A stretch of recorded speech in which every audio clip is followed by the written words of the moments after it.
कुरान को बहुत स्पष्ट तरीके से समझने की कोशिश करें तो आप इतना अपोज क्यों करते हो? सभी मुसलमान मानते हैं अल्लाह की किताब है। ये कोई नहीं सोचता कि ऊपर बैठा हुआ अल्लाह केवल अरबी भाषा में कोई किताब उतारेगा। जो कट्टरता है ये किस उम्र से बताई जाती है? जब बच्चा पैदा होता है तो सबसे पहले उसके कान में अजान डाल दी जाती है मस्जिद के हाफिज को बुला के। पाकिस्तान जिंदाबाद के नारे लगा, उसके बाद हिंदुस्तान मुर्दाबाद। हाँ। कुरान में ही अल्लाह मियाँ खुद कह रहा है कि मैं ही सबसे बड़ा हूँ, बाकी कोई इबादत के लायक है ही नहीं। दिल्ली में बॉम्ब अटैक हुआ और उसमें कुछ डॉक्टर्स का हाथ था, इससे लोगों को भी मैनिपुलेट कर दिया जाता है, बचपन में बना दिया जाता है। और फिर इनको जो जन्नत का लालच होता है और दीन को फैलाने का जो जिहाद इनके अंदर मदरसों के अंदर डाला जाता है, वो इनको इस ऐसी घटना अंजाम करने के लिए प्रेरित करते हैं। हलाला की बात करूं मैं, अनीशा बानो का केस अभी रिसेंटली उन्होंने केस किया है, क्या है वो केस? एक दिन काफी देर के लिए इसके चाचा ससुर की एंट्री घर में होती है और वो इसके ऊपर गलत नियत डालता है और इससे कुछ अनगढ़ बातें करने की कोशिश करता है। फिर बेचारी अपना सहन करती रही, चलता रहा। फिर कुछ दिन बाद इसके ससुर ने हरकत करनी शुरू कर दी इसके साथ। अब जब ससुर ने हरकत की तो इसने फिर अपने घर वाले को बताया तो उसने इसको मार पीटना शुरू कर दिया कि भाई तू मेरे बाप पे इल्जाम लगा रही है। अच्छा। और वो बात इतनी बढ़ गई, उसने उसको अपने बेटे को इतना गुस्सा दिला दिया कि उसने इसको तलाक दी। अलग अलग धर्मों में कन्वर्जन्स कराया जाता है, पैसे देकर के कन्वर्जन्स कराए जा रहे हैं। ऐसी बातें ये लोग अगर धर्म के लोगों को बताते हैं, वो लोग फंस जाते हैं। ये सोचते हैं कि यार इतनी अच्छाई है तो करके देखते हैं, लेकिन इसके अंदर आदमी एंटर करता है ना तो बाहर नहीं जा सकता। अगर जाता है तो फिर वो कत्ल के वाजिब हो जाता है। हर युग में एक मैसेज दिया गया है कि धर्म जब आता है तो वो अधर्म पर जीत पाता है। कुरान में क्या मैसेज है? कुरान के अंदर तो आप महिला हैं, सिर्फ सेक्स और मारकाट, इसके अलावा वहाँ से कोई मैसेज नहीं आता निकल के। मैं अरब के मुस्लिम जो हैं या मिडल ईस्ट के मुस्लिम जो हैं या पाकिस्तान में जो मुस्लिम रहते हैं या भारत में जो मुसलमान रहते हैं, फ़र्क कैसे समझा जाए? सबसे ज़्यादा जो जाहिल मुसलमान है वो ये बांग्लादेश, भारत, पाकिस्तान, ये सीरिया वगैरह, ये फिलिस्तीन, ये लोग सबसे ज़्यादा है। अगर आप इन अरब कंट्रियों के अंदर ध्यान दोगे तो वहाँ पे इस्लाम को नहीं फॉलो किया जाता।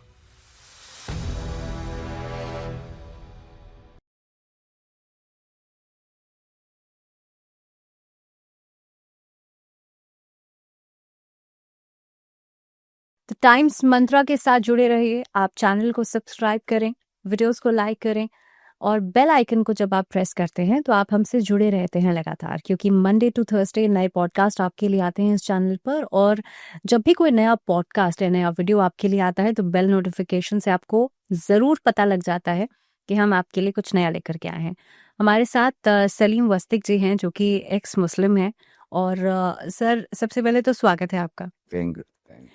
सर, बहुत सारे लोगों ने आपकी वीडियो को बहुत पसंद किया, कई सारे सवाल थे आपके लिए कि भाई सलीम जी को फिर से लेकर के आए।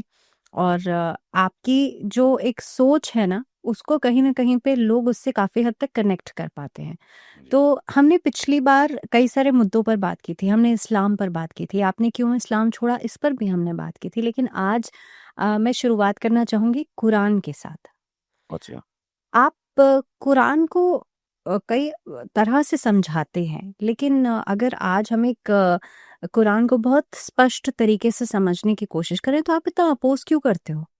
अच्छा, देखिए, लोग बाग भी जो मुसलमान हैं वो भी ये सोचते हैं कि मैं कुरान के खिलाफ बोलता हूँ या कुरान के अंदर कमियां बताता हूँ, सभी सोचते हैं। असल में देखिए, अगर हम एक टेक्निक को पकड़ते हैं, जैसे कि एक HMT घड़ी है, इसमें कभी कोई कमी नहीं रही, लेकिन ये आज बंद है क्योंकि इसने कोई अपडेट नहीं किया। ऐसे बहुत सारी चीजें हैं जो पूरी कंप्लीट थी हर तरह से, लेकिन उन्होंने अपने आप को अपडेट नहीं किया तो वो बंद होगी। अच्छा। आगे काम आने लायक नहीं रही। इस्लाम एक ऐसी चीज है जिसको 1400 साल से अपडेट नहीं किया। और हर 100 साल के बाद अपडेट मांगता है। जीवन जो है, कुदरत जो है, ये अपडेट मांगती है। अगर हम इसको अपडेट नहीं करते तो 1400 साल पुराने जो विचार है आज के लिए वो घातक सिद्ध हो सकते हैं। मैंने कभी भी कुरान के ऊपर कोई उंगली नहीं उठाई कि कुरान में ये कमी है, कुरान में वो कमी है। मेरा एतराज है कि जो बताया जाता है कि कुरान अल्लाह की भेजी हुई किताब है, कुरान अल्लाह ने मोहम्मद के ऊपर नाजिल किया है, वो मेरा एतराज है, वो बिल्कुल कोरा झूठ है। हो सकता है कुरान की सभी आयतें उस वक्त के लिए ठीक हों जब ये कुरान तैयार हुआ। हो सकता है वहाँ का जो माहौल था, वहाँ का जो जीवन जीने का तरीका था, जो शैली थी, उसके लिए इस टाइप की आयतों की जरूरत हो वहाँ के संविधान के लिए। ये संविधान ही है अरब कंट्री का, तब हो सकता है ये ठीक थी। लेकिन आज जैसे जैसे समय बदल रहा है, इसके अंदर बहुत बदलाव की जरूरत है। उस टाइम जंगों का जमाना था, जंगे होती थी, तो अदर धर्म के लोगों को काफिर, मुशरिक ये बोला जाता था। अच्छा, आज हम लोग इतने अपडेट हैं कि हम केवल इंसान रह गए हैं। तो अब अगर हम किसी को नजस, काफिर, मुशरिक या ऐसे शब्द बोलते हैं तो ये हमें गलत लगता है, अच्छा नहीं लगता। हो सकता है उस वक्त ठीक हो। इन चीजों से मेरा कोई एतराज नहीं है। मेरा एतराज है कि वो अल्लाह की किताब नहीं है। आज तक कोई मौलाना इसको साबित नहीं कर सका कि ये अल्लाह की किताब है। बोलते हैं सभी मुसलमान मानते हैं अल्लाह की किताब है। ये कोई नहीं सोचता कि ऊपर बैठा हुआ अल्लाह केवल अरबी भाषा में कोई किताब उतारेगा। अगर वो किताब उतारेगा पढ़ने के लिए तो उसको ये भी पता होगा कि एक भाषा नहीं होगी दुनिया में, न जाने कितनी भाषा होंगी, तो उसको अलग अलग भाषाओं में उतारना चाहिए था। यहाँ पता चलता है कि वहाँ के किसी नागरिक का ये काम है। वो नागरिक मोहम्मद था या वो नागरिक कोई खलीफा था, अबू बकर था, उस्मान गनी था या अली था, कोई भी था, वो वहाँ के बासिंदे ने इस किताब को तैयार किया है और वहीं की लैंग्वेज में किया है। वो दूसरी लैंग्वेज जानते नहीं थे। और ये कुरान में भी कई जगह आया है कि कुरान केवल अरब लोगों के लिए है। अच्छा, और यहाँ के मुसलमान या पाकिस्तान ये सब एक ही हैं। पजामा पहन लिया इन्होंने, ऊंचा पैंट उतार के, धोती उतार के, है तो ये सब इंडियन ही। लेकिन जो कन्वर्जेशन है उनके अंदर इतना घुस चुका है कि ये लोग अब गर्व करते हैं अपना आप पे कि हम मुसलमान के घर पैदा हुए। हिंदू मुसलमान कुछ नहीं, वो जो कुदरत है, जो ईश्वर है, जो ऐसी सत्ता है, वो सबको एक जैसा बनाती है, एक जैसा पैदा करती है। उसने कोई फर्क नहीं किया कि वो मुसलमानों के लिए हवा अलग भेजेगा, हिंदुओं के लिए अलग सांप भेजेगा या नरक वाली भेजेगा। जी, नहीं, जाहिर सी बात है, हर इंसान तो एक ही है। हाँ। लेकिन ऐसे में ये जो धर्म में, जाति में ये जो विभाजन है, जो अलगाव है, ये कहीं ना कहीं पे सबसे ज्यादा आक्रोश जो है वो हिंदू मुस्लिम के बीच में ज्यादा दिखाई देता है। और इस सिचुएशन में आपने कहा कि कुरान जो है वो 1400 साल पहले की एक किताब है और आपका कहना ये है कि भाई किसी इंसान ने लिखी हुई किताब है वो। उस समय पर सनातन की भी अगर हम बात करें तो सनातन तो उससे भी ज्यादा पुराना है, उससे भी ज्यादा पुरातन है। ऐसी स्थिति में क्या सनातन की भी जो एक नींव है जब वो रखी गई होगी तो वो वही जमाना होगा। लेकिन सनातन में तो इस तरीके की विचारधारा नहीं है। वहां पर एक दूसरे के प्रति इतना आक्रोश नहीं दिखाई देता। तो ये बदलाव क्यों है? देखिए, एक्चुअल हम सब लोग ये सोचते हैं कि सनातन धर्म इंडियन है, इंडियन धर्म है, सभी सोचते हैं, जबकि ये इंडियन नहीं है। सनातन के अगर हिंदी में आप मायने सर्च करेंगे तो उसका आएगा सदैव से सदैव तक, शाश्वत, शाश्वत, जो खत्म ही नहीं होगा कभी, एंड तक। तो इस ऐसी क्या चीज है जो एंड तक खत्म नहीं होगी? तो हमें प्रकृति हमारे जहन में फौरन आ जाती है, शुरू से है, एंड तक रहेगी। तो प्रकृति के अंदर जितना भी हिस्सा आता है वो सब सनातन है। टोटल जितना भी हिस्सा आता है। अब जो हमारे सामने ऋषि ने, मुनियों ने, बहुत पुराने पुराने, लाखों वर्ष पुराने लोगों ने, किसी ने पत्थर पे लिख दिया अपने विचार डाले, किसी ने पत्तों पे लिख दिया, किसी ने चमड़े पे लिख दिया, है ना। हमारे तक विचार भेजे हैं कि सनातन को, इस जीवन को कैसे जीना चाहिए। वो फिर वेदों के रूप में आगे कुछ अलग ग्रंथ हैं, इनके अंदर आप कमी नहीं ढूंढ पाओगे। हो सकता है कुछ कमियां आ गई हों, वो मैंने कहा था ना, माहौल बदलता है तो हो सकता है आई है, जैसे कि बलि प्रथा भी थी। हाँ, वो बलि प्रथा तो आज भी है। बहुत कम रहेगी, हाँ, बहुत ही कम अलग रहेगी। अलग। हाँ, नहीं तो हर पूजा के बाद होती थी। हाँ हाँ। और ऐसी सती प्रथा थी, हम्म नियोग प्रथा थी, हम्म बहुत सारी है जो हिंदुओं ने खुद पकड़ी है, उनको लगा कि ये चीज बुरी है। हम्म अब उन्होंने ये नहीं देखा कि ये हमारे ग्रंथ में लिखी हुई है या नहीं लिखी हुई, हम इसे काट नहीं सकते। उनको लगा गलत है, उन्होंने काट दी, खत्म। अब कोई भी नहीं है इस चीज को फॉलो करता, बेशक लिखी हो। हम्म इस्लाम एक ऐसा मजहब है जहां पे उनको समझ में भी नहीं आती कि भाई ये काम अच्छा है या नहीं है, हम्म और वो उसको फॉलो करते रहते हैं। जैसे कि हलाल और रस्म हुई, बहुत गंदी है, महिला के लिए तो बहुत ज्यादा अपमानजनक है। मुता है, मिशियार है, ये एक वेश्यावृत्ति की तरह है। तो ये इनको बुरा लगता नहीं, क्योंकि वो कुरान के अंदर है, वो हदीसों के अंदर है। इनको लगता है कि अल्लाह का हुक्म है। अच्छा। ये चीजों के हम विरोध में हैं। हाँ, क्योंकि हलाला के ऊपर हमने पहले भी बात की थी और मैं आगे भी बात करूंगी, क्योंकि अनीशा का एक केस, अभी अनीशा बानो का एक हाँ, केस बड़ा आ रहा है आगे। लेकिन हम कट्टरता की बात करते हैं। जब भी कुरान की बात होती है या इस्लाम की बात होती है, सनातन में जाहिर सी बात है अलग अलग धर्मों में अलग अलग तरह की प्रवृत्ति होती है। लेकिन ये जो जिहाद है या ये जो कट्टरता है, ये किस उम्र से बताई जाती है? क्योंकि आपने ही पिछली बार बताया था कि मौलवी जो है एक तरीके की सीख देते हैं बच्चों को, और कम उम्र के जो बच्चे होते हैं, ये कब से शुरू हो जाती है? ये एक्चुअली में तो गोद के अंदर जो माता पिता खिलाते हैं ना, अच्छा। वहीं से स्टार्ट हो जाते हैं। जब बच्चा पैदा होता है तो सबसे पहले उसके कान में अजान डाल दी जाती है, मस्जिद के हाफिज को बुला के। अच्छा। अजान के मायने क्या है? अल्लाह अकबर, अल्लाह सबसे बड़ा है। अस्सलातु ला इलाहा इल्लल्लाह, मैं गवाही देता हूँ मोहम्मद अल्लाह के रसूल हैं, सच्चे रसूल हैं। आओ इबादत की तरफ, आओ नेकी की तरफ। बाकी सब लोग बदी की तरफ हैं, केवल मुसलमान अपने आप को नेकी की तरफ मानता है। अल्लाह ही सबसे बड़ा है, यानी कि और भगवानों से भी बड़ा है। अल्लाह मियाँ अपने अल्लाह को बड़ा बता रहे। चलो, जहां तक बड़ाई की बात है वो तो ठीक है, पर जब ये कहते हैं ना कि दूसरे लोग टट्टी है, पखाना है, इनसे नफरत करनी चाहिए, वो चीज बहुत गलत है। आप अपने आप को बेस्ट से बेस्ट बताओ, अच्छे से अच्छा बताओ, दूसरे को बुरा कैसे कह रहे हैं आप?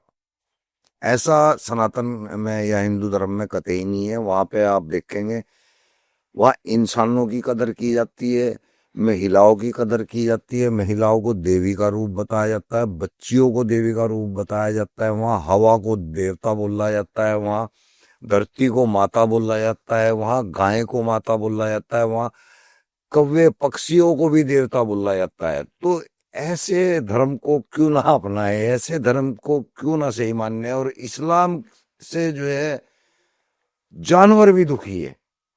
गिरगिट को कत्ल करते फिरते हैं मुसलमान। ऐसा क्यों?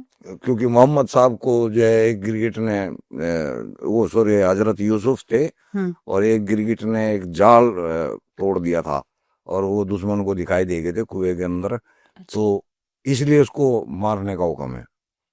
कहते हैं कि खून बढ़ जाता है एक गिरगिट को अगर मारते हैं, इंसान का खून बढ़ जाता है। अच्छा।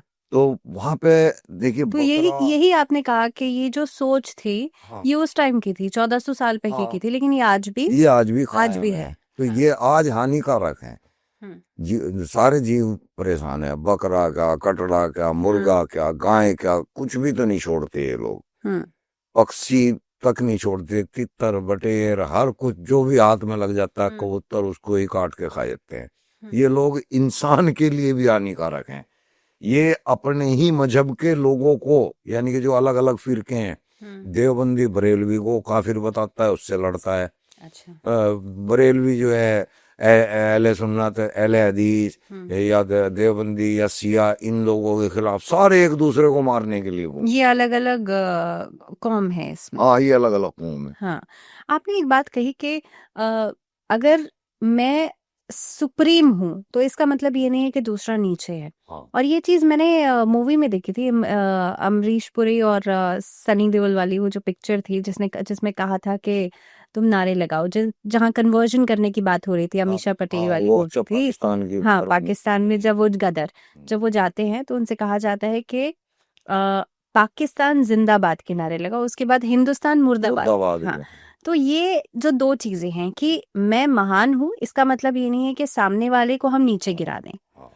ये जो सोच है ये क्यों है? ये कुरान में ही है ना, जब कुरान में ही अल्लाह मियाँ खुद कह रहा है कि मैं ही सबसे बड़ा हूँ, बाकी कोई इबादत के लायक है ही नहीं। अब मुसलमान तो फिर कुरान को फॉलो करता है, उसके लिए तो वो अल्लाह की भेजी हुई किताब है, वो तो उसी को मानने का जो उसके शब्द हैं, वो और किसी की बात को या अपने जहन की बात को मानने, अपना जहन तो चलाना ही नहीं है। अलिफ लाम मीम जालिकुल किताब, इस किताब के ऊपर कोई गुंजाइश नहीं है, कोई शक नहीं है, कोई सवाल नहीं है। मुसलमान कहाँ से कर लेगा फिर? सलीम जी, क्योंकि अभी हाल फिलहाल में एक बहुत ही दुखद दुर्घटना हुई, दिल्ली में बॉम्ब अटैक हुआ हाँ। और उसमें कुछ डॉक्टर्स का हाथ था। डॉक्टर्स कश्मीर में भी थे और इमाम ने उन्हें वो ट्रेनिंग दी थी। लेकिन एक बच्चे को, एक टीनेज वाले बच्चे को जब वो जिहाद सिखाया जाता है तो उसको मैनिपुलेट करना बड़ा आसान है क्योंकि बच्चा सोच है अभी। लेकिन इतने बड़े डॉक्टर्स जो कि इतना कुछ पढ़ चुके हैं, अच्छा खासा पैसा, 35-35 लाख रुपए उनकी, इतना पैसा कमा रहे थे वो, जिनके पास पैसा भी है, पोजीशन भी है, इतना इंटेलेक्ट भी है, दिमाग भी है, ऐसे लोगों को भी मैनिपुलेट कर दिया जाता है। देखिए, लादेन, हाफिज सईद, अजहर मसूद, ये सभी लोग एजुकेटेड थे, पढ़े लिखे थे, इंजीनियर थे। पढ़ाई लिखाई से इस्लाम का कोई कनेक्शन है ही नहीं। मैंने बताया कि इनको गोद के अंदर ही जोम्बी बना दिया जाता है। जब ये बच्चे होते हैं, इनको खुद को पता नहीं होता, तब ये अल्लाह को इतना ज्यादा सुपर मान बैठे होते हैं। मैं अभी भी अगर अपने छोटे बच्चों को कहता हूँ तो मेरे को कहते हैं दादू। ऐसे नहीं दादू, जब मैं उनको कहता हूँ बेटे कोई अल्लाह बिल्ला नहीं है दादू, मैं कहा बेटे बड़ो इनकी बात में मान, पढ़ के सीखना। तो ये बचपन में बना दिया जाता है और फिर इनको जो जन्नत का लालच होता है और दीन को फैलाने का जो जिहाद इनके अंदर मदरसों के अंदर डाला जाता है, वो इनको इस ऐसी घटना अंजाम करने के लिए प्रेरित करते हैं। ये अपने आप को बम बांध के फटने, इनको जरा सा भी अंदर दहशत नहीं होती। इनके मन में ये चल रहा होता है कि ये तो फानी जिंदगी है, बस अब हम यहाँ से जाने वाले हैं। और वहां जाते ही हमारे गेट पे जो है 72 उरे खड़ी हुई होंगी हमारा इस्तकबाल करने के लिए। वहां चाहे पेल दे हनुमान जी आगे गधा। तो ये बहुत बड़ा अंदर से जोम्बी बन चुके होते हैं मुसलमान। क्या इसका कारण ये हो सकता है कि बचपन से ही जो बच्चे होते हैं, क्योंकि मैंने देखा है मेरे नेबरहुड में एक मुस्लिम फैमिली रहा करती थी, वहां पर बहुत बचपन से उनके दो छोटे छोटे बच्चे थे, लेकिन उनके सामने बलि दी जाती थी। जब ईद आती है, बकरा ईद आती है, तो बकरे को ला करके उसके साथ वो खेलते थे बच्चे, बहुत दिन तक रहता था वो वहां पे, और उसके बाद उसको काट दिया जाता था बच्चों के सामने ही। क्या ये कारण हो सकता है, इतनी कट्टरता के ये बच्चे ट्रेनिंग भी एक बचपन से ही वो घर में ही इतना खून खराबा देख रहे हैं? हाँ, वो ट्रेनिंग भी एक तरह से इनको, इसलिए ये बच्चों को भी मना नहीं करते जब वो जानवर काट रहे होते हैं ये, ताकि कल को ये भी थोड़ा सा अंदर से स्ट्रोंग हो सके और काफिरों से लड़ने की हिम्मत इनके अंदर आ सके। मेन रीजन ये है।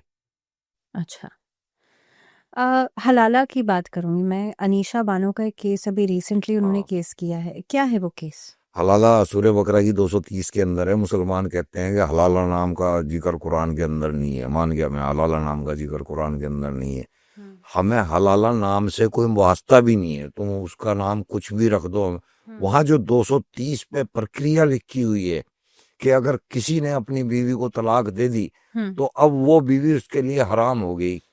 अब उसको अगर हलाल करना है तो पहले किसी और से उसकी शादी होगी, वो उसके साथ सेक्स संबंध पूरे करेगा कंप्लीट, फिर वो उसको तलाक देगा, तब वो आपके लिए दोबारा से हलाल होगी। हमें तो इस प्रक्रिया से तंगी है, हमें हलाला शब्द से कोई तंगी नहीं है। तो ये हलाला जो प्रक्रिया है ये कहाँ में? ये कुरान के अंदर सूरह बकरा की आयत नंबर 230। अच्छा, ये वहां कुरान पे में एग्जिट लिखा हुआ है। बिल्कुल उससे तंगी है, वो गलत है, उसको मान लो ना, उसको खत्म करो आप। हलाला शब्द से हमें क्या लेना है, उसका नाम तुम कुछ भी रख दो, हमें तो उस प्रक्रिया से मतलब है। वो प्रक्रिया गंदी है, महिला के लिए अपमानजनक है। ऐसी चीजें इस्लाम से बाहर निकल होना ही नहीं चाहिए इस्लाम तो असल में जी। ये बाहर की कंट्री का संविधान है, इसको हम क्यों फॉलो करें। लेकिन सलीम जी, यहाँ हो चाहे बाहर हो, मुसलमान तो चाहे भारत देश में हो, चाहे पाकिस्तान में हो या मिडिल ईस्ट में हो, हर जगह कहीं ना कहीं पे किसी भी महिला का अपमान करना वो तो गलत ही है।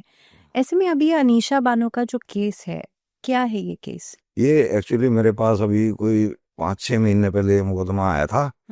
इनको बहुत शर्मनाक केस है, बहुत ही ज्यादा शर्मनाक, और ये मुसलमानों को भी इससे सबक लेना चाहिए। अनीशा बानो आज फेमस हो रही है, खूब अच्छी फेम में चल रही है। ये जब इन्होंने मुझे बताया कि मेरी शादी कोई 12-13 साल पहले हुई थी, तो 5-6 साल तो अच्छे से गुजरे इनके, क्योंकि तब तक इनके चाचा ससुर की एंट्री इनके घर में नहीं हुई थी अच्छे से, कभी कभी आते थे। एक दिन काफी देर के लिए इसके चाचा ससुर की एंट्री घर में होती है, और वो इसके ऊपर गलत नियत डालता है और इससे कुछ अनगढ़ बातें करने की कोशिश करता है। अनीशा बानो ने इस बात को अपने आदमी से कहा, अच्छा, कि भाई आपके चाचा जी मेरे साथ कुछ इस तरह से, ये अच्छा नहीं है। तो उसने कहा कि ये तो नॉर्मल बात है, हमारे तो यहाँ चलता है, हम खुले आदमी हैं, हम खुले विचारों के आदमी, तो हमारे घर में तो ऐसा कुछ नहीं है, ये चलता है, दिमाग से निकाल दे। उसने फिर 1-2 बार हरकत की तो इसने फिर बताया, अच्छा, तो इसके ऊपर इनके घर में आपस में दोनों में इनमें मनमुटाव हो गया। फिर बेचारी अपना सहन करती रही, चलता रहा। फिर कुछ दिन बाद इसके ससुर ने हरकत करनी शुरू कर दी इसके साथ। अब जब ससुर ने हरकत की तो इसने फिर अपने घर वाले को बताया, तो उसने इसको मार पीटना शुरू कर दिया कि भाई तू मेरे बाप पे इल्जाम लगा रही है। अच्छा। और वो बात इतनी बढ़ गई, वो बढ़ा कौन रहा था, इसका ससुर जानबूझ के गुस्सा दिला रहा था अपने बेटे को, क्योंकि उसकी प्लानिंग थी।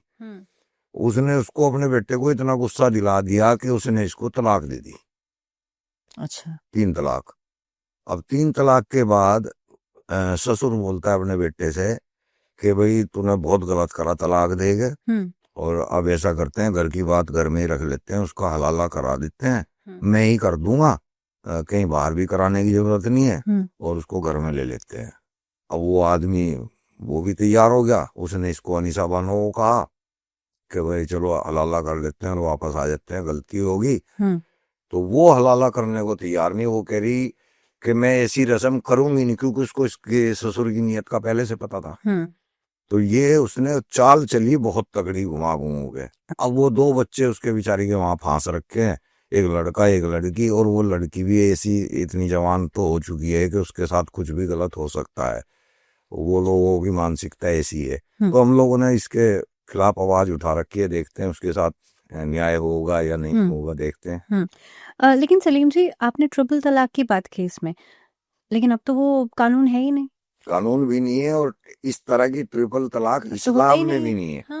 वहाँ पे तो फिर कैसे 3 बार तलाक बोलने से तलाक हो जाएगा? वो हलाला के मजे लेने की प्लानिंग है, और कुछ नहीं है। लेकिन अगर ये चीज लॉफुल है ही नहीं, तो फिर कैसे ये लोग करते हैं? मुसलमान तो करते हैं ना। अच्छा, वो नहीं मानेंगे? मानेंगे नहीं, वो करते हैं, 100% करेंगे। वो मुल्ला जो है उनके चढ़ा देते हैं इंजेक्शन, अब तो हलाला ही होगा। अच्छा। क्योंकि एक्स मुस्लिम जो है ये खास तौर पे जब कन्वर्जन्स होते हैं, उसके बाद की जो स्टेज होती है, यानी कि मान लीजिए एक इस्लाम में है, मुस्लिम है, वो कन्वर्ट करके हिंदू या कोई भी धर्म अपनाते हैं, उसके बाद की स्टेज में क्या कोई मुश्किलें आती हैं? हाँ, ये बहुत बड़ी मुश्किल आती है। अभी अभी लड़की मेरे पास आई है, उसका नाम, वो मुस्लिम थी, तोबा कुरैशी उसका नाम है। अच्छा। और वो ज्यादा नहीं तो कुरान को पढ़ी हुई है, फिर भी ज्यादा नहीं पढ़ी हुई तो पढ़ी हुई है। उसने उसका शुरू से ही हिंदू धर्म में रुचि सी थी अंदर से। अच्छा। वो हनुमान जी को, होता है कुदरती, आदमी किसी की तरफ आकर्षित हो जाता है, तो वो कुदरती हनुमान जी की तरफ आकर्षित होगी। अच्छा। उसके घर वाले उसके खिलाफ खड़े होने शुरू हो गए, वो चोरी चोरी से पूजा करने लगी। अच्छा। हाँ, चोरी से, कि भाई घर वालों को भी पता ना चले। तो उसके घर वाले उसके साथ में मारपीट, उसको प्रताड़ित करने लगे। पता चल गया कि भाई ये हनुमान की पूजा करती है। अच्छा। तब हो गया, बेचारी घर से निकल गई। हाँ। घर से निकल गई, फिर उसने धर्म परिवर्तन कर लिया, अंजलि नाम रख लिया। लेकिन अब भी उसके सामने ये समस्या आ रही है कि उसकी आइडिया चेंज नहीं हो रही, और वो ऐसा क्यों? वो चाहती है कि मैं इस नापाक मजहब को बिल्कुल ही गले से निकाल दूं, मेरी पहचान भी ना रहे ये। तो जहां पे भी जाते हैं तो उसका बेचारी की आईडी चेंज नहीं हो रही है। कोशिश कर रहे हैं, देखेंगे, पता नहीं होगा या नहीं होगा। बल्कि मैं तो चाहता हूँ अगर कोई साथी इस वीडियो को देख रहा हो तो मुझे सलाह दें कि मैं कैसे उनकी आईडी चेंज, क्योंकि हो नहीं रही। बहुत लोगों की ऐसा हुआ है। बड़ी मुश्किल होती है इसको सारी आईडियो को चेंज करना, अपने अखबार में निकलवाना पड़ता है, प्रक्रिया है इसकी पूरी, वो सब नहीं कर पाते। तो अगर ये कुछ आसान हो जाए तो बहुत अच्छा। तो आपको क्या लगता है ये जैसे चेंज करने में ये चैलेंजेस किस वजह से आते हैं? जैसे कि मतलब ये प्रक्रिया सरकारी प्रक्रिया है, तो वहां तक आदमी की पहुंच नहीं होती। अगर हम भी अगर अपने आधार कार्ड में एक नाम अक्सर चेंज कराने जाते हैं तो बहुत धक्के खाने पड़ते हैं। ये आसान नहीं है, बहुत मुश्किल है। ठीक है। सलीम जी, क्योंकि यहाँ पे हम कन्वर्जन्स की बात भी कर रहे हैं और कन्वर्जन्स एक बड़ा मुद्दा है, लेकिन उससे पहले मैं एक छोटा सा सवाल है मेरा। आपने कहा कि कुरान उसने पढ़ी थी, तौबा कुरैशी की मैं बात कर रही हूँ। किस उम्र से कुरान पढ़ना मैंडेटरी कर दिया जाता है? क्योंकि सनातन में बच्चे की अपनी मर्जी है। बच्चा अगर हनुमान चालीसा पढ़े, ठीक है, सिखाया जाएगा, लेकिन ऐसे कोई दबाव, कोई प्रेशर तो नहीं होता कभी भी? नहीं, हमारे पास है अच्छा। प्रेशर है। वो हाँ, हदीसों में भी हुक्म है कि अगर बच्चा 10 साल तक का है, हाँ। तब तक तो उसको प्यार से नरम लहजे में कहो अच्छा। नमाज पढ़ने के लिए। हाँ। अगर वो 11 साल का हो गया तो अब तुम फैंटी उठा सकते हो। ये फैंटी शब्द लिखा हुआ अच्छा। है ना। अब तुम फैंटी मार मार के उसको कुरान सिखाओ और नमाज पढ़ने के लिए भेजो। तो ये गलत है स्ट्रिक्टली। अच्छा। अगर ये होना ही नहीं चाहिए, वैसे कोई सी भी उम्र में नहीं होना चाहिए। आजाद होना चाहिए इंसान कि भाई अब तू समझदार है, अब जैसे तुम्हें रहना रहे। जी। कन्वर्जन्स की मैं बात कर रही हूँ यहाँ पे, क्योंकि कन्वर्जन्स में ख़ास तौर पे आज के टाइम में तो बहुत ये जो हर जगह फैल गया है, और अलग-अलग धर्मों में कन्वर्जन्स कराया जाता है, पैसे दे कर के कन्वर्जन्स कराए जा रहे हैं, और ये देश के अलग-अलग हिस्सों में है। क्रिश्चियनिटी में भी है। क्रिश्चियनिटी में तो पता ही नहीं चलता, नाम भी वही रखते हैं, लेकिन उसके बावजूद भी कन्वर्ट करवा दिया जाता है। क्या आपको आपको क्या लगता है, क्योंकि आपने भी इस प्रक्रिया से आप होकर गुजरे हैं? हाँ, देखिए ईसाइयत में तो खुल्लम खुल्ला पैसा दे के भी मुसलमान बनाते हैं, और वो सॉरी मुसलमान कहता हूँ, ईसाई बनाते हैं। और जो बेचारे कुछ जरूरतमंद इंसान होते हैं, वो हिंदू परेशान होता है तो 8-10 लाख रुपए के लिए फौरन कन्वर्ट हो जाता है कि चलो मेरी लाइफ तो ठीक कट जाएगी। जी। इस्लाम में पैसा नहीं है, क्योंकि इनके पास पैसा ही नहीं है, पागल है। ये लोग तबलीग करते हैं, झूठी तबलीग, यानी कि इस्लाम की वो अच्छाई बताते हैं जो इस्लाम के अंदर है ही नहीं। ऐसी ऐसी बातें ये लोग अगर धर्म के लोगों को बताते हैं, वो लोग फंस जाते हैं। ये सोचते हैं कि यार इतनी अच्छाई है तो करके देखते हैं। लेकिन इसके अंदर आदमी एंटर करता है ना, तो बाहर नहीं जा सकता। अगर जाता है तो फिर वो कत्ल के वाजिब हो जाता है, मारने मरने के लायक हो जाता है। अच्छा, अगर कोई इस्लाम धर्म में आ जाए, मतलब ये ऐसा बाहर जाने का। हाँ। इसमें आप गिरोह में आ तो सकते हैं, जा नहीं सकते। अच्छा। लेकिन एक्स हिंदू करके भी एक शब्द है आजकल बहुत उसमें है। झांगुर बाबा करके एक हुए थे, उन्होंने अलग अलग लोगों के कन्वर्जन्स कराए, बल्कि बहुत फोर्सफुली करवाए, लड़कियों के कन्वर्जन्स कराए। उनके बारे में क्या कहना है आपका? ये ऐसे ही लोग तो कर रहे हैं कन्वर्जेशन। आपने तो खाली जांगुर बाबा देखा है ना, हमने तो बहुत सारे देखे हुए हैं। आपके तो सामने ये एक हाईलाइट हो गया, हमारे सामने कांदलगा हजरत जी है, और देवबंद के जो है बहुत सारे मौलाना है, मुजफ्फरनगर के बहुत सारे आलिम हैं, अच्छा। सहारनपुर के बहुत सारे आलिम हैं। हमने तो अपने आंखों के सामने देखा है ना कि किस तरह से ये हिप्नोटाइज करते हैं, किस तरह। मैं तो तबलीग को में जाता था ना, जमात के अंदर जाता था। जमात के अंदर हम लोग जब जाके अदर धर्म के लोगों से हाथ पकड़ के और खूब पकड़ के रखते हैं, फिर उसको जब तक कि उस बंदे को मतलब हाँ ना कराने के आओ मस्जिद तक। अरे हाँ। अच्छा। उसको जबरदस्ती आओ मस्जिद तक, आओ आओ मस्जिद तक, वो बेचारा मजबूर हो जाता है, इज्जत करे, इज्जत की खातिर आधे से ज्यादा तो चले ही जाते हैं। और बहुत से ढीठ होते हैं हमारे जैसे, वो ठाड़ कर देते हो, नहीं जाते। अब तो हमारे पास तो क्या मतलब ही नहीं इनका आने का। सुल्ताना करके एक महिला थी, वो महाकुंभ में जाकर के उन्होंने डुबकी लगाई और उन्होंने कहा कि जो सनातन है वो लिबरेट करता है, बांधता नहीं है आपको। वहीं पर इस्लाम धर्म, जाहिर सी बात है, मुस्लिम थी, इस्लाम धर्म से जुड़ी हुई थी, लेकिन फिर भी महाकुंभ में जाकर के आस्था की डुबकी लगाई उन्होंने। हाँ बढ़िया है, और उनकी बात भी ये सही है कि जो हिंदुत्व है यहाँ पे आज़ादी है। सनातन तो खैर सबके ही लिए बोल दिया मैंने, हिंदुत्व हमारा केवल हिंदुस्तान का है। हिंदुत्व के अंदर आप नास्तिक भी हो सकते हो, आप एग्नोस्टिक भी रह सकते हो, आप शंकर को मान सकते हो, कृष्ण को मान सकते हो, हनुमान को मान सकते हो, आप चाहो तो किसी को भी ना मान लो, आपकी घर में कोई आपको अलग नहीं महसूस होगा कि वह आपको गलत नजर से देखा जा रहा है। कुछ भी फर्क नहीं पड़ता। और यहाँ इस्लाम के अंदर आप इनकार करते हैं तो तलवारें निकल जाती हैं सर कलम करने के लिए, और यही पॉइंट इस्लाम को खत्म करने में सहायक होगा। आपको क्या लगता है, कट्टरता की शुरुआत घर से होती है, मौलवियों से होती है या नेताओं से? नहीं, स्टार्टिंग घर से होती है, क्योंकि घर वालों को पहले ही हिप्नोटाइज किया हुआ होता है मौलानाओं ने। उन्होंने पहले ही उसके दिमाग में गुस्सा भरा होता है कि पैदा होते ही तो इसके कान में अजान देनी है। जैसे ही वो सीख बोलना शुरू करता है ना, हिंदुओं घर में अगर कोई बच्चा माँ बोलता है ना, तो सबसे पहले तो माँ बड़ी खुश होती है, पूरा परिवार खुश होता है। अगर बाप बोल देता है, पिता का नाम ले लेता है या पिता को पुकार लेता है, तो बाप बहुत खुश होता है कि पहला शब्द इसने मेरा लिया। लेकिन यहाँ पे अगर उसने माँ बोल दिया या पिता बोल दिया या भाई बोल दिया, तो ये कहते हैं कि यार लानत है, पहला शब्द अल्लाह होना चाहिए था। उसको अल्लाह अल्लाह अल्लाह ऐसे लोरियों में सुनाते हैं ताकि उसके जहन में ये शब्द घुस जाए, और वो जब बोलना शुरू करे तो पहला शब्द अल्लाह निकले, इसलिए लोरियों में अल्लाह अल्लाह ऐसे करते हैं। जी, धार्मिक कट्टरता की बात खास तौर पे हम कर रहे हैं, क्योंकि सनातन में भी कुछ एक पक्ष ऐसा है जो कि कट्टर है, लेकिन दोनों में फर्क समझना चाहें तो कैसे समझ में आता है? और किसी धर्म में मैं वैसे ऐसी कट्टरता देखी नहीं है। वहां पे आप कट्टरता को एक नियम तो मान सकते हैं कि ये नियम से चल रहा है, रोज पूजा करता है, रोज दान देता है, रोजाना पक्षियों को खाना देता है। अगर आप इसे कट्टरता कह रहे हैं तो हंसी आती है, ये कट्टरता नहीं है, ये नियम है।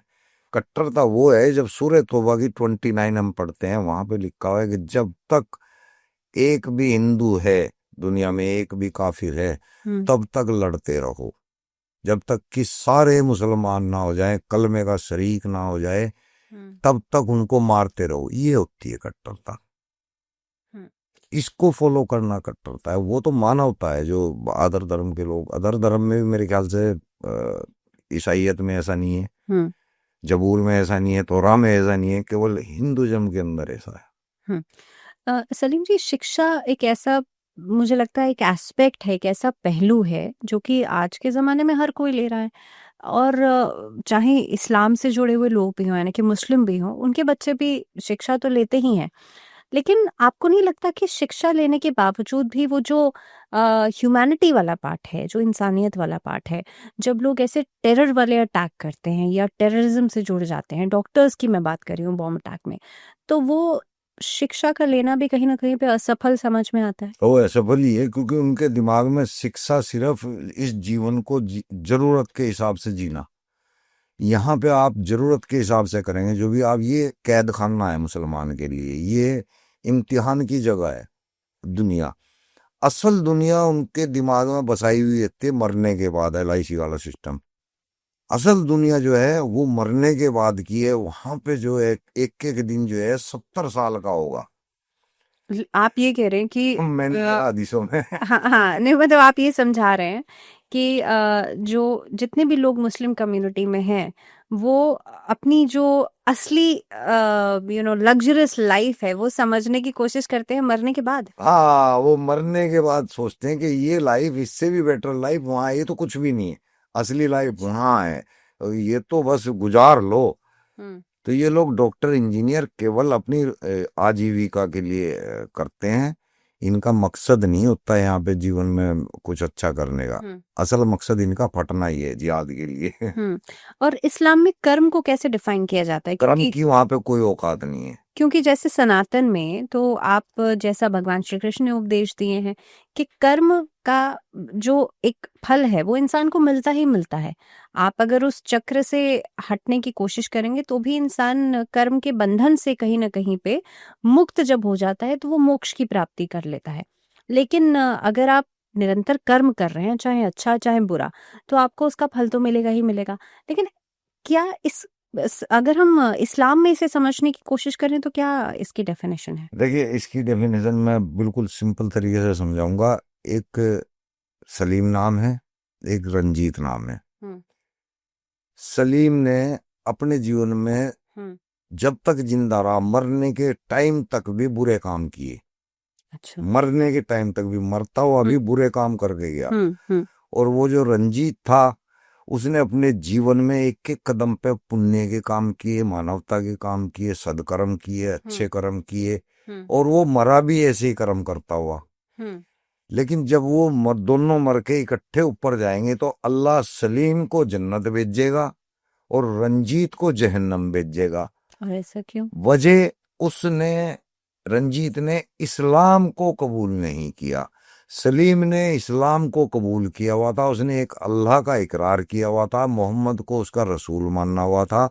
लेकिन रंजीत ने ऐसा नहीं किया था। उसने काम तो सारे अच्छे किए, लेकिन उसने इन दोनों को तस्लीम नहीं किया, तो वो नरक में डाल दिया। तो यहाँ पे कर्म की कोई औकात नहीं है, अमल नहीं। यहाँ पे यकीन पे, इस्लाम पे जो यकीन है ना, उसके हिसाब से मिलेगी आपको जन्नत और दोजख। ये तो हम में से किसी ने नहीं देखा कि ऊपर से इंसान आता कैसे है और यहाँ से वापस जाता कहाँ पे। जाहिर सी बात है, कोई अलग अलग जगह तो होगी नहीं, मरने के बाद एक ही जगह जाना होगा। तो फिर ये डेफिनेशन अलग अलग क्यों है? लेकिन मेरा तो अपना मत है कि ऊपर नीचे कुछ भी नहीं है, जो कुछ है यहीं पे है। जन्नत भी अगर है तो यहीं पे है, स्वर्ग भी, नरक हाँ, जो भी प्रत्यक्ष रूप से दिख रहा है वो तो यही है। यहीं पे है। ऊपर कोई ऐसी प्लेनेट कोई है नहीं है। लेकिन इन लोगों ने, या कुरान के अल्लाह ने एक स्कीम दे रखी है, लालच दे रखा है कि एक ऐसी दुनिया है जहां पे तुम्हें हर सुख मिलेगा, हर ऐशो आराम मिलेगा। लेकिन वो किसको मिलेगा? जो अल्लाह का इकरार करेगा और उसके रसूल का इकरार करेगा। जो उसके अलावा दुनिया में और मखलूक होगी वो सब जहन्नमी होंगे।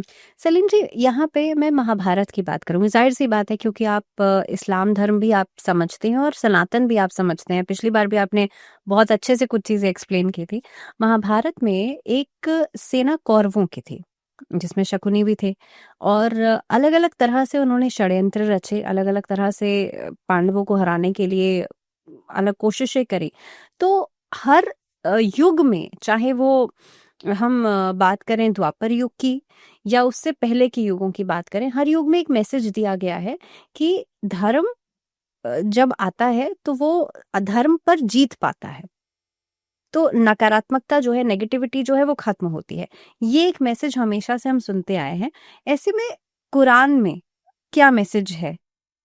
कुरान में देखिए, धर्म है ही नहीं है।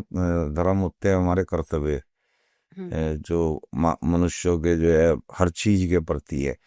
कुरान के अंदर तो आप महिला हैं, सिर्फ सेक्स और मारकाट, इसके अलावा वहां से कोई मैसेज नहीं आता निकल के। कुरान केवल एक तानाशाह की लिखी हुई जो आयत बोलते हैं ना, सीख, आयत के जो मायने है ना, वो हिंदी में सीख होता है। सीख यानी कि सबक। ये जितनी भी सबक कुरान के अंदर दे रखे हैं ना, ये एक तानाशाह के दिए हुए हैं, जो कि मोहम्मद था। उसने अपने कुटुंब को बढ़ाने के लिए सारे हथकंडे अपनाए। वो हथकंडे कुरान के अंदर लिखे हुए हैं। अच्छा, लेकिन आपने आयतों की बात जिस तरीके से आप कर रहे हैं, क्या इसका ये भी मतलब है कि अलग अलग आयतें अलग अलग तरह के लोगों में, यानी कि इस्लाम में भी अच्छा और बुरा हर तरह का इंसान होता है, जिसकी सोच बहुत अच्छी हो, पॉजिटिव हो या नेगेटिव हो। ऐसे में अलग लोग अलग आयतों को अपने नजरिए से देखने पे उनको अलग तरीके से फॉलो करते हैं, यानी कि कुछ लोगों के मन में भ्रम पैदा करती होंगी और कुछ लोगों के लिए वो बहुत सीख के लिए अच्छी हैं। जो जो अच्छे पढ़े लिखे लोग हैं ना, उनको सबको पता है कि ये आयतों में क्या लिखा हुआ है। ये लोग अब अलतकिया करते हैं या जलेबियां बनाते हैं। जिन्होंने पकड़ रखा है ना कि हाँ ये चीज गलत लिखी हुई है, वो उसको अपने नजरिए से लोगों को समझाने की कोशिश करता रहता है। पता उसको भी है, लेकिन वो सही बात किसी को बताएगा तो उसका नतीजा उसको पहले से पता है। अगर एक मौलाना इस्लाम को हमारी तरह से जान चुका है, वो बताएगा ही नहीं किसी को। उसको पता है कि अगर मैंने बता दिया तो सबसे पहला काम होगा मेरा कत्ल। अच्छा। कोशिश, अगर कत्ल नहीं किया तो मुझे यहाँ से निकाल देंगे, नौकरी से निकाल देंगे, मेरे से वास्ता मतलब नहीं रखेंगे, रिश्तेदारी से बायकाट कर देंगे, उसकी जीवन को खत्म ही समझो। कौन बताएगा बताओ? बिल्ली के गले में घंटी बांधेगा कौन? हम लोग आगे आगे आगे ऐसे जो घंटी बांध रहे हैं, हमें भी खतरा है। सलीम जी, 4 शादियों का एक कॉन्सेप्ट जो इस्लाम में है, मैंने अभी हाल फिलहाल में सुना कि जितने भी मुस्लिम लोग हैं, 4 शादियों में से एक शादी वो एक मुस्लिम महिला से करते हैं और जो बाकी की 3 शादियां होती हैं उसके लिए वो किसी हिंदू महिला को टारगेट किया जाता है, ताकि उस धर्म में भी अपनी जो जाहिर सी बात है अपना जो एक पूरा समाज है उसे बढ़ाया जा सके। क्या ये सच है? हाँ ये सच ही है। हालांकि वो चाहे तो चारों शादियां हिंदू से भी कर सकता है। अच्छा। लेकिन उनको पहले मुसलमान बनाना पड़ेगा, कलमा पढ़ाना पड़ेगा, तब कर सकता है। अच्छा देखिए, अगर हम इस पॉइंट पे गौर करते हैं तो यहां से भी पता लगता है कि इस्लाम सिरे से ही गलत है। जिस ईश्वर ने या कुदरत ने या प्रकृति ने जीवों को पैदा किया, तमाम जीवों के साथ नर और नारी समान पैदा किए उसने।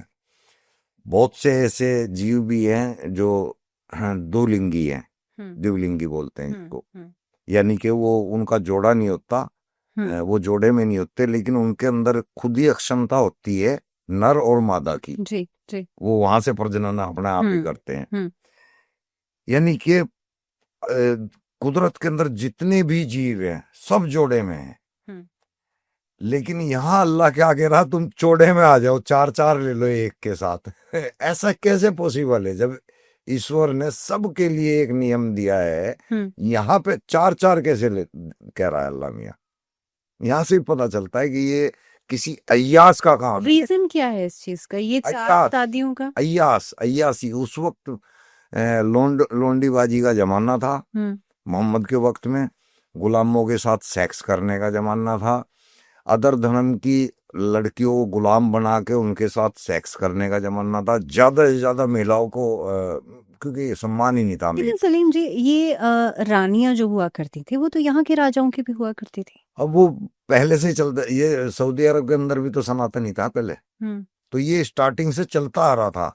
इसको मोहम्मद ने कंटिन्यू रखा और ये 4 शादियां जायज कर दी। हिंदुओं के यहाँ जायज नहीं थी, वो रखते थे, लेकिन जायज नहीं है। या आप हिंदू धर्म में या सनातन के अंदर या वेदों के अंदर ऐसा है नहीं है। वो खुद करते थे इसको, इस प्रथा को चलाते थे।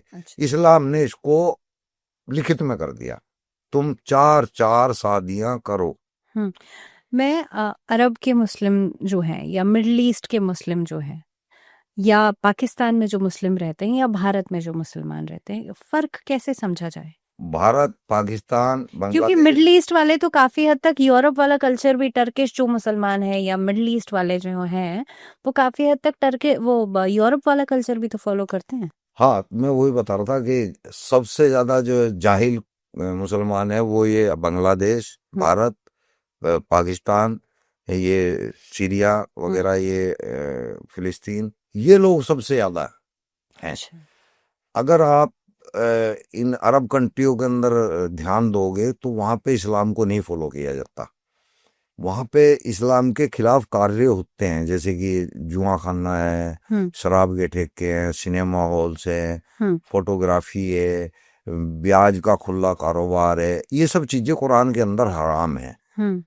तो ये ना तो सऊदी में होनी चाहिए थी, ना ही दुबई में या और जितनी भी यूरोप कंट्रियां हैं वहां पे होनी नहीं चाहिए थी, लेकिन वहां पे खुल्लम खुल्ला है तो जाहिर है कि वो लोग इतने पागल नहीं हैं जितने हम्म पागल हमारे मुसलमान हैं।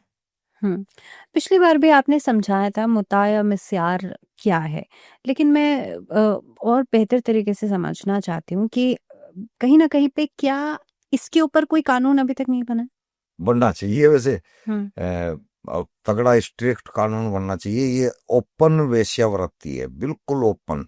हम्म जब मुसलमान को किसी वेश्या यानी किसी, सॉरी वेश्या भी नहीं कहना चाहिए, किसी महिला का अपमान है, हम्म किसी और औरत के साथ संभोग करने की इच्छा होती है तो वो उसके साथ कांटेक्ट करता है कि भाई 15 दिन मैंने तेरे साथ रहना है, 20 दिन रहना है, ये 3 महीने तक का कांटेक्ट है, मुताबी और मिशियार। और ये मुस्लिम लॉ बोर्ड के हिसाब से जायज है। हाँ, ये कुरान के हिसाब से जायज है। अच्छा। तो ये यहाँ पे जो सऊदी अरब से शेख आते हैं हाँ। वो मुताही तो करते हैं।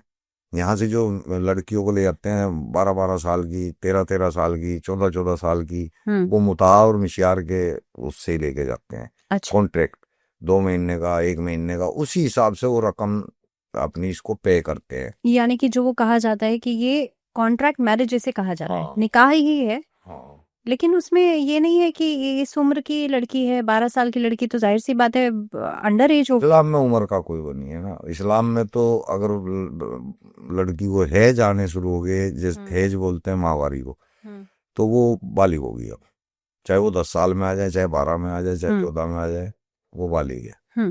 लेकिन इसमें क्योंकि जाहिर सी बात है भारत का कानून या भारत में तो इस चीज तरह का कोई भी ऐसा वो नहीं है जो कि इसकी इजाजत दे दे, तो क्या मुस्लिम लॉ बोर्ड पूरी तरह से इसे सपोर्ट करता है? मुस्लिम तो करता है ना, वो लोग ये सारे खुद करते हैं इस काम को। ये जब वो लड़की जाती है उसके वीजे पे भी उम्र होती है, सब कुछ पता होता है, लेकिन यहाँ पे जो हिंदू सरकार है ना वो ध्यान नहीं देती इस बात पे।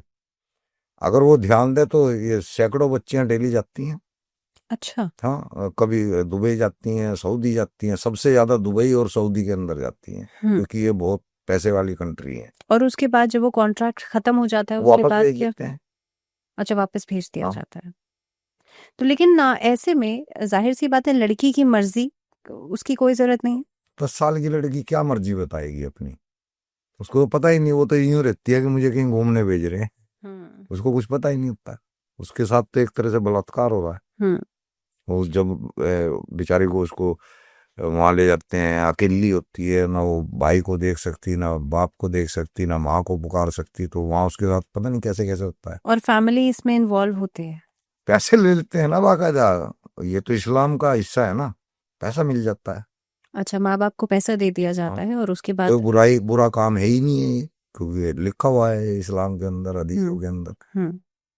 इसमें क्योंकि हर धर्म में महिलाओं के कुछ अधिकार हैं, कुरान में क्या अधिकार बताए गए? नहीं, कुरान के अंदर महिलाओं को, ये पुरुष प्रधान देश है, इस देश, सॉरी जी। मजहब, ये पुरुष प्रधान है, पुरुषों को ख्याल में रख के बनाया गया है। इसमें महिलाओं के लिए ना तो जीवन में कोई स्थान दिया है, ना ही मरने के बाद कोई स्थान है। यहाँ पे इसकी आदि अकल बताई गई है, इसको तलाक देने का हक नहीं है, इसको शादी करने का हक नहीं है अपनी मर्जी से, बहुत कुछ है, इसको बंदिश में रहने का, बुर्के में ढाक के रखो, जबकि बुर्का इस्लाम का हिस्सा भी नहीं है। काफी अत्याचार है, औरतों को समझना चाहिए, पता नहीं क्यों नहीं समझती हैं। सलीम जी, क्योंकि लव जिहाद एक बड़ा टॉपिक ऐसा है जिस पर बहुत लगातार बहुत विरोध भी चलता है, लेकिन फिर उसके बावजूद भी कई सारे ऐसे केसेस हैं, चाहे श्रद्धा वालकर की बात करें जैसे कुकर में मारा था, ऐसे में लव जिहाद के ऊपर क्या एंगल है आपका? लव जिहाद दीन का सबसे बड़ा पिलर है। लव जिहाद का मतलब कि दूसरे धर्म की लड़कियों को फंसाओ, उनसे शादी करके, शादी तो एक नाम है ऐसे ही, निकाह के मायने सेक्स होता है, उनसे सेक्स करो और 10-10, 12-12 बच्चे पैदा करो, वो सारे बच्चे मुसलमान होंगे। उधर से तुमने एक हिंदू संख्या कम कर दी और अब उससे जो बच्चे पैदा हो रहे हैं वो मुसलमान हो रहे हैं, तो तुम्हारे को सवाब यानी कि पुण्य का काम कर दिया तुमने। अच्छा, ये पुण्य ये बताया गया पुण्य है। का काम है। आप क्योंकि हमने आज भी कई सारे ऐसे मुद्दों पर बात की है जो कि अपने आप में एक एक लाइट है, विजन है, जो कि एक नई डायरेक्शन देता है। और आपने शुरुआत में कहा था कि 1400 साल पहले जो चीज़ें वैलिड थीं, आज की तारीख में हो सकता है वो चीज़ें वैलिड ना हो और उनमें बदलाव होना चाहिए। आपके हिसाब से अगर ये मेरा आखिरी सवाल भी है कि कुरान में अगर बदलाव करना पड़े या करने का ऐसा कोई वो हो विकल्प, तो क्या वो बदलाव होने चाहिए जो आज के समाज के हिसाब से बिल्कुल सही हैं? देखिए, आप किसी भी मुसलमान से पूछेंगे तो वो यही कह देगा कि कुरान में कोई बदलाव हो ही नहीं सकता। और अगर हम कुरान में बदलाव करने चलते हैं ना तो उसके सारे पन्ने खत्म हो जाएंगे। वहाँ इतना बदलाव करना पड़ेगा, जी। कुरान ही गायब हो जाएगा। ये कुरान मानवता के लिए बहुत हानिकारक है, इसमें बदलाव हो नहीं सकता, इससे आदमी दूर हो सकता है। तो इसको इससे दूरी बना लेना बेहतर है, बदलाव तो इसमें हो ही नहीं सकता।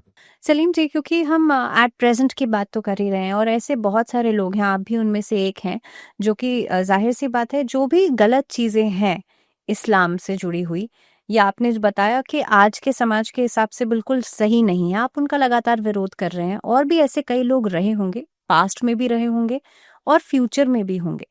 उनके साथ क्या किया जाता है, यानी कि उनको किन-किन चीज़ों का विरोध सहन करना पड़ता है या क्या चैलेंजेस आते हैं उनके लिए? देखिए, कई नाम ऐसे हैं जिनका कत्ल हो चुका है, जिन्होंने ऐसी कोशिश की थी, इस्लाम की जो गलत आयतें हैं उनके जिक्र करने की कोशिश की तो उनको मार दिया गया। लास्ट में एक महिला भी, कोई 2 साल पहले की बात है, उनका नाम याद नहीं आ रहा, उनकी हत्या हुई थी। अच्छा। और है तारिक फ़तेह अली खान, उसके ऊपर कितने हमले हो चुके हैं, तस्लीमा नसरीन, उसके ऊपर कितने हमले हो चुके हैं। खुद मेरे ऊपर भी बहुत कुछ हो चुका है। मेरे साथी है, मेरी टीम वाले, उनके साथ भी जो है कत्ल करने की कोशिश की गई है। तो ये जो भी इसके खिलाफ आवाज उठाएगा उसको कत्ल करने का आदेश है और उसको मुसलमान कोशिश करते हैं पूरा करने की।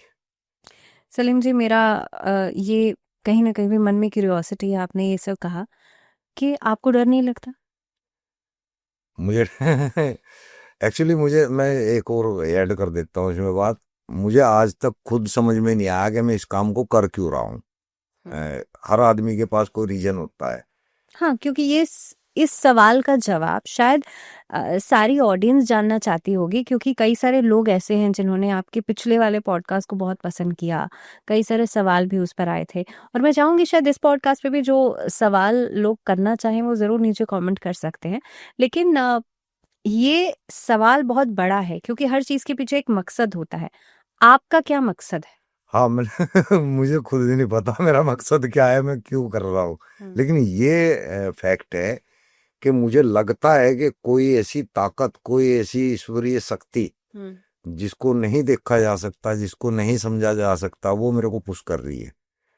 वो मेरे से ये जानबूझ के ऐसे काम करा रही है। और ये मतलब मैं अब नहीं महसूस कर रहा, अब तो मुझे पता चला है। ये मैं जब कोई 8-10 साल का था तब से मैं कुछ ऐसे काम करता आ रहा हूँ जो कि मेरे को करने ही नहीं थे, मुझे पता ही नहीं था कि मैंने क्यों किए। जैसे कि मैंने कुरान सीखा, मेरी कोई इच्छा ही नहीं थी, लेकिन मैंने सीख लिया। आपने तो मौलवियत भी की है। हाँ, मुझे मौलवियत की कोई जरूरत ही नहीं थी, खामखा मौलवियत भी कर ली। मैं मजार पे बैठने की जीवन में कभी इच्छा ही नहीं आई, मैं मजार पे बैठ गया। मैं क्रिमिनल भी रहा, बदमाशी की मैंने, हिस्ट्री सीटर रहा हूँ, मैं गुंडा रहा हूँ। क्यों रहा हूँ, कोई वजह ही नहीं थी मेरे पास, मैंने क्यों किया। लेकिन आज मुझे समझ में आता है कि मुझे आज इस काम को करना था, इसलिए मैंने बचपन में कुरान सीखा। मौलवियत की मुझे जरूरत थी, स्टैंप चाहिए था मेरे को, एक ओहदा चाहिए था मेरे को लोगों को समझाने के लिए कि हाँ भाई ये पढ़ा लिखा है। तो मैंने मौलवियत की, मैंने बदमाशी की, वो शायद इसलिए की कि मैं अंदर से पक्का हो सकूं, मजबूत हो सकूं। मेरे सामने ऐसे दिन आएंगे जब वो बदमाशी मेरे काम आएगी, और वो आ रहे हैं। सनातन के बारे में भी आपको काफी कुछ पता है, ये सब आपको कब लगा कि? सनातन मैंने कभी पढ़ा नहीं है जी। जो कुछ भी आता है अंदर से आता है। मैंने वाकई में ना कभी गीता पढ़ी, ना मैंने महाभारत पढ़ी। हाँ, मैंने रामायण टीवी पे देखी है, महाभारत भी टीवी पे देखी है, पर मैंने कभी कुछ पढ़ा नहीं है, मैंने किसी से कुछ सीखा नहीं है। ये सब कुछ जो आता है मेरे अंदर, बहुत लोग मुझे कहते हैं कि यार जो आप बात बोलते हो ना वो गीता के अंदर मैंने पढ़ी है। बल्कि मैंने नहीं पढ़ी, वो अपना आप निकल रही है जो भी निकल रही है। तो ये ईश्वरीय शक्ति है। बहुत अच्छा लगता है सलीम से आपसे बात करके। आज के लिए बहुत बहुत थैंक यू।